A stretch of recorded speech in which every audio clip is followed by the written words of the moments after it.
আবু হানিফার জন্ম 81 হিজরিতে।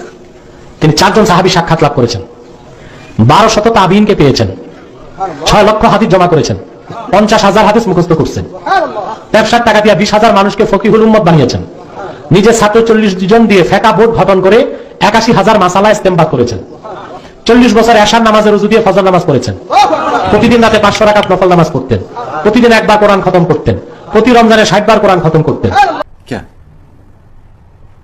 क्या बात कर रहे हैं?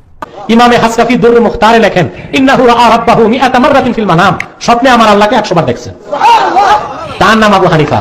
তার বিরুদ্ধে যদি বাংলাদেশের কুয়ার ব্যাগ আসাদুল্লাহ, লানতুল্লাহ, গজবতুল্লাহ কথা কয়, তাতে আমাদের অবাক হবার কিছুই নেই। বাংলাদেশে একটা বক্তার নাম নিব, রাগ করবেন না, কারণ উনি নাম নিয়েই মিজান রহমান আজারির বিরুদ্ধে কাফের পর্যন্ত ফতোয়া দিয়েছে না। শেখ আব্দুল রাজ্জাক বিন ইউসুফকে কাফের ফতোয়া দিয়েছে। তিনি যদি গোটা বাংলাদেশের উলামা সমাজকে কাফের বলে দিতে পারে, তো তার নাম নিয়ে একটু দুটো কথা বললে রাগ করবেন নাকি আপনারা? ওনাকে আমি নাম দিয়েছিলাম যে নাইট বয়। কেন জানেন? রাত্রিবেলাতে কালো চশমা পরে। আরে ভাই, সানগ্লাস পরতে দিনের বেলা, ও রাত্রিবেলাতে পরে। নাম কি বলেন তো? ওই দেখেন দেখেন বলে দিয়েছে। আমি কিন্তু বলিনি ভাই, উনি একটা আলোচনাতে বলছে যে তুমি জানো যে আমরা এমন ইমামকে মানি যে ইমাম তারা এর সাথে অজু করে মসজিদে ঢুকতো আর ফজর পর্যন্ত অজু টিকিয়ে রাখতো, মাঝখানে অজু ভাঙতো না, এক অজুতে টানা ঈশা টু ফজরের নামাজ পড়েছে। এমন ইমাম টানা 50 বছর তিনি একদম সিয়াম রোজা পালন করেছে। তিনি জীবনে 100 বার হজ করেছে, 22,000 বার কোরআন মাজিদকে খতম দিয়েছে। আমি তখন ভাবলাম যে উনি বললেন যে 100 বার হজ করেছে, কি করেছে ভাইজান? 100 বার হজ করেছে। তো যার ব্যাপারে বলেছেন তিনি নাম হচ্ছে ইমাম আবু হানিফা রাহিমাহুল্লাহ। আহলে হাদিস তাকে সম্মান করে ভালোবাসে। ইমাম আবু হানিফার সঙ্গে যারা শত্রুতা করে আমরা তাদের সঙ্গে শত্রুতা ঘোষণা করি, যারা তাকে ভালোবাসে আমরা তাকে ভালোবাসি। ইমাম আযম আবু হানিফা রাহিমাহুল্লাহ, ইমাম শাফিঈ রাহিমাহুল্লাহ, ইমাম মালিক, ইমাম আহমদ, একে ভালোবাসা মুমিনদের একটা ঈমানি আলামত। কি আলামত কথা বলে? ঈমানি আলামত। তো তার ব্যাপারে বাড়াবাড়ি করতে গিয়ে বলছে যে 100 বার সে হজ করেছে, অথচ ইমাম আবু হানিফা জন্মগ্রহণ করেছেন 80 হিজরি, মৃত্যুবরণ করেছে 150 হিজরি, বেঁচেছে কত বছর? 70 বছর। তো চাচা, হজ কি বছর 2 বার হয়? হায়াত পেলে 70 বার, হজ করলে 100 বার, ব্যাপার তো মিলে না। ব্যাপার মিলছে? কথা বলেন। আবার বলছে এর সাথে অজু করে ঢুকেছে, ফজর পর্যন্ত নামাজ পড়েছে, অজু ভাঙে নাই। 1 দিন 2 দিন 10 দিন 1 বছর 10 বছর 20 বছর নয়, টানা 40 বছর। চারটে কিনে বাবা 40 বছর এর সাথে ফজর। আমার সাদা মনে সাদা প্রশ্ন, ভাই 40 বছর ধরে এই নিজ দিয়ে ফুসফাস কিছু হয়নি? আচ্ছা বুঝলাম আল্লাহর ওলিদের ব্যাপার, আমি এমন জল ব্যবহার না করি, তার অনেক সম্মানিত ব্যাপার। সেই সময় হয়তো খাবারের মধ্যে এত ভেজাল ছিল না, এত ফরমালিন ছিল না, তাই ফুসফাস হতো না। কিন্তু প্রস্রাবটা এখানে তো দরকার আছে, হ্যাঁ দরকার আছে না নাই? আরে তাও দিলাম, পিসাব হয়তো লাগে না। এখন স্ত্রী আছে তো, 40 বছর স্ত্রী, স্ত্রীর হক কিভাবে রক্ষা করতে হবে? 40 বছর যদি এইসব ফজর কোন সময় আছে? এখন বলতে পারেন হুজুর শুধু রাতে স্ত্রীর কাছে হক আদায় করতে হবে, দিন তো পড়ে আছে। কিন্তু যে ইনাতুল আব্বাস এসে বলে দিয়েছে যে তারা 50 বছর দিনের বেলা রোজা রেখেছে, তো ফজর তো আবার মাগরিব শেষ, ঘিরে এলো না। তো এখন হক রক্ষা করলো কোথায়? কোথায় হক রক্ষা করলো? আমার প্রশ্ন এগুলোই তোই নয়, আমার সাদা মানে একদম সাদা প্রশ্ন। চাচা বলেন তো, এই কেউ যদি অজু করেছে, অজু করার পরে ঘুমিয়ে গেছে, অজু আছে না গেছে? অজু ভেঙে যাবে না? সমস্ত উম্মতের ঐক্যমতে অজু করার পরে কেউ যদি ঘুমিয়ে যায়, অজু থাকে না, অজু ভেঙে যায়, তাই তো? আচ্ছা চাচা, তাহাজ্জুদের নামাজ কাকে বলে? মুমিনাল লাইলি ফাতাহাজ্জাদ বিহি, সূরা বনী ইসরাঈল আয়াত নাম্বার 79। আল্লাহ বলছেন নবীর উপরে এই তাহাজ্জুদ নামাজকে তিনি বাধ্যতামূলক করে দিয়েছেন। তাহাজ্জুদ কাকে বলে? সবাই একমত তাহাজ্জুদ বলে ওই নামাজকে যে নামাজ ঘুম থেকে উঠে পড়া হয়। কি করা হয়? তাহাজ্জুদের জন্য কি শর্ত? আরে কি শর্ত? ঘুম থেকে ওঠাটা শর্ত। ফতোয়া শামিতে কিয়ামুল লাইলের অধ্যায়ে প্রথমে মাসালা আলোচনা করেছে যে তাহাজ্জুদের জন্য পুরো ঘুম থেকে উঠে তারপরে 2 রাকাত করে নামাজ পড়তে হবে, এটাকে তাহাজ্জুদ বলে। এটা কেউ যদি রাতে না ঘুমায়, সারা রাত যদি জেগে থাকে আর যদি নামাজ পড়ে, ওটা তাহাজ্জুদ নয়, ওটা নফল নামাজ হবে। কি নামাজ হবে? নফল নামাজ। তার মানে আমরা শিখলাম তাহাজ্জুদের জন্য ঘুম থেকে ওঠা শর্ত। যদি আহলে হাদিস এই শর্ত লাগে না, তারা এই শর্ত লাগিয়েছে। এখন আমার এবার প্রশ্নটা আপনি শুনেন, একটু বুঝেন তো।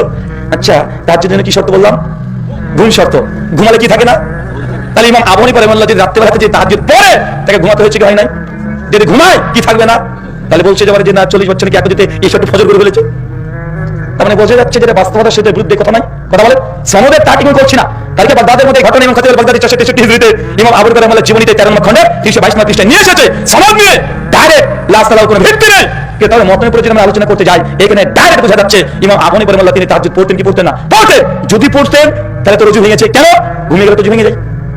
আচ্ছা না না না না না না না, অজু থেকে অজু ছিল না, অজু ছিল সেটা ফজর, তাহলে বলতে পারতো তাহাজ্জুদ পড়েনি। নফল নামাজ পড়েছে, কথা বুঝতে পারলেন ভাই? কোনটা টিকাবে? যে তাহাজ্জুদ টিকাতে যান, ওযু ভেঙে গেছে, আর ওযু টিকাতে যান, তাহাজ্জুদ ভেঙে গেছে। এখন যেটা ইচ্ছে সেটা করেন। আমি বলি যে ঘটনাটা ডাইরেক্ট ইমাম আবুল বান্দা মিথ্যা রচনা করা হয়েছে। কথা বুঝতে পারলেন আপনি? কারণ তিনি জানেন, তিনি এই হাদিসটা বুখারী জানেন না। আল্লাহ নবী বলেন যে সারা রাত তাহাজ্জুদের নামাজ পড়ে ফালাইসা মিন্না, তারা আমাদের দলভুক্ত না।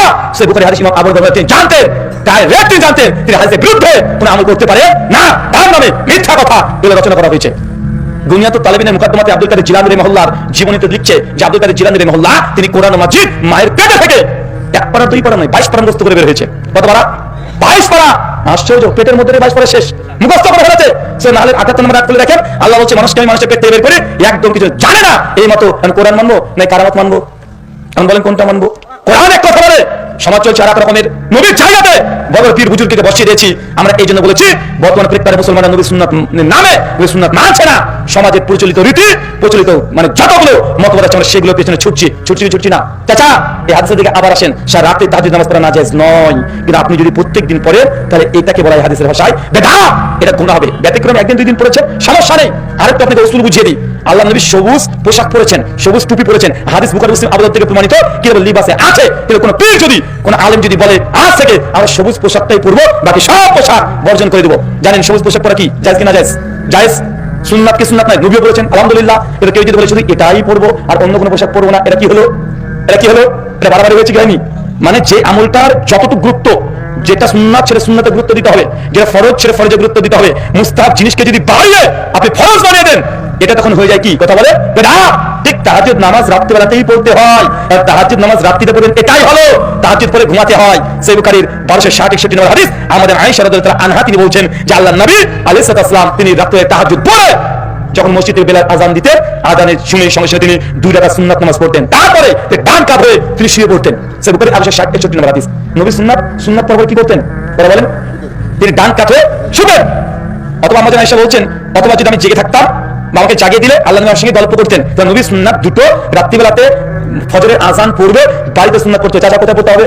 আর যদি কোথায়? মসজিদে পড়বেন না। কি বললাম? কথা বলে মসজিদ নাজায়েজ নাই, জায়েজ। উত্তম কোনটা? কোনটা উত্তম? বাড়িতে নবী 2 রাকাত সুন্নাত নামাজ পড়ে ডান হাতকে কাঁধে তিনি শুতেন, অথবা নিজের স্ত্রীর সঙ্গে গল্প করতেন। এটা নবীর আমল। কিন্তু আমরা এখন মসজিদে নিয়ে চলে গেছি কি যাই নাই? সুন্নাত নামাজ সব মসজিদে, মানে মসজিদে একদম আলাদা স্পেশাল টুপিও পাওয়া যায়, মানে সবুজ খাঁচা দেওয়া আছে না? কথা বলেন মানে আপনার বাইরে যাওয়ার দরকার নেই এমন একটা ভাব। অথচ ওই একই নামাজ যে বাড়িতে আপনি নফল যদি পড়েন, সুন্নাত নামাজ যদি বাড়িতে পড়েন, ডবল নাকি আছে না নাই? প্রত্যেক ধাপে ধাপে মসজিদে এগিয়ে যাবেন নাকি আছে না নাই? ওযু যদি বাড়িতে করেন নাকি আছে না নাই? এক্সট্রা বেনিফিট আমরা চাই না, কিন্তু আমরা ওই যে বিশ্বে যা বলেছে আমরা ওই আমাদের ঠিকই করতে চাই, আছে না নাই? তারপরে আমরা দুটো নম্বর বিষয় বুঝলাম, এক, ইসলামকে বিকৃত করলে আল্লাহ নবী যা দিয়েছে তাতেই সন্তুষ্ট থাকতে হবে। বাড়াবাড়ি ছাড়াছাড়ি করলে নবী আপনাকে কিয়ামতের মাঠে উম্মত হিসেবে অস্বীকার করে দিবে। 3, সহিহ বুখারী সহিহ মুসলিম কিতাবুল ঈমান হাদিস নাম্বার 100। আল্লাহ নবী বলেন মান গাশানা ফালাইসা মিন্না। যে ব্যক্তি আমার উম্মতের মধ্যে প্রতারণা করবে, কি করবে? প্রতারণা বোঝেন? ধোঁকাবাজি করা, প্রতারণা করা, মানুষের সঙ্গে চিটিংবাজি করা, বাটপারি করা, আছে না সমাজে? যারা প্রতারণা করবে তারা আমার দলের অন্তর্ভুক্ত না, তারা উম্মত না।